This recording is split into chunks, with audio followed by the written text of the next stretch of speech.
I ćao ljudi, i evo nas opet. I danas ću da vam pokažem neke stvari koje nisam očekivao da ću ikad da dobijem. I to su Mia i The Dog sličice koje nikada nisu bile otvorene. I samo da znate, samo ću da otvorim jednu i to je ova, zato što vidite u kakvom stanju je, već je neko otvorio. Pa je vratio ovdje zbog nekih razloga, ali vidite ovdje The Dog, piše ovdje od Luxora i nemamo bome za sličice od ovih stvari. Ovo sam dobio u Futurami i to se dobija za 20 poena jedna sličica.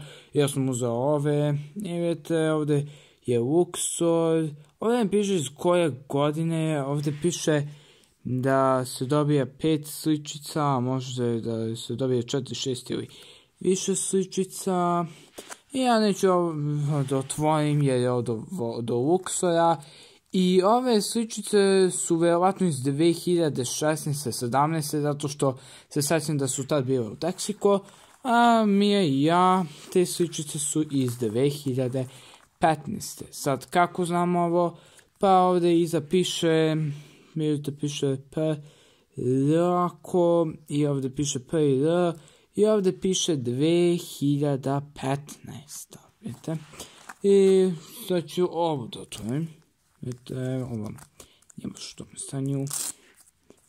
Da vidimo kako izgleda ove Mia sličice. I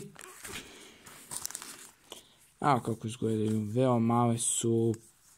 Imate, ne znam gdje je ovdje broj, nema brojevi, brojevi su iza. Znači, tu su brojevi 2015, isto i tu piše.